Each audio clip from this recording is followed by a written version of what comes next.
Snow right now, but we're expecting a warm up next week. The warmer temperatures may bring flooding, which could bring problems for homeowners. News 18's Amber Hardwick has a look at what to check in your home before the melting begins.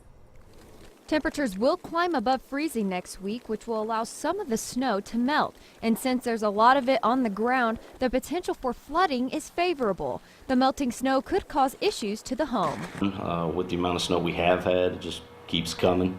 The more snow you have, once it melts, the more water you've got. Hayes & Sons General Manager Josh Kiefer says the snow and ice can hide leaks on the roof. He says ice dams are a common problem around the area. That'll basically allow water to get up underneath the shingle and freeze.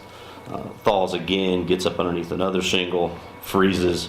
That allows the water to get underneath the shingles and ultimately into the interior of the home. State Farm Insurance agent Trent Johnson says leaks in the home could eventually bring mold problems if it's not fixed. He says an obvious sign of a leak is seeing water spots on the ceiling. It's important, don't ignore that. That's coming from somewhere and it shouldn't be there. So again, don't hesitate, don't wait. Get somebody out there. Kiefer and Johnson say basement flooding is another concern. Kiefer says they typically receive flooded basement calls when the snow starts to melt. The ground still being frozen, once the ice and the snow begins to melt, that water will have nowhere to go except into basements, which will create issues with flooding. Johnson says it's important to check the sump pump before the meltdown. Just realize that is a mechanical piece. It is going to fail.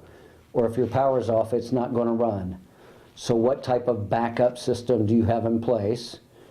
Will it be a battery backup? Kiefer and Johnson say they wouldn't be surprised if people notice damage to their homes from the November storms. Johnson says if you have a problem, the best thing to do is to contact your insurance company. Amber Hardwick.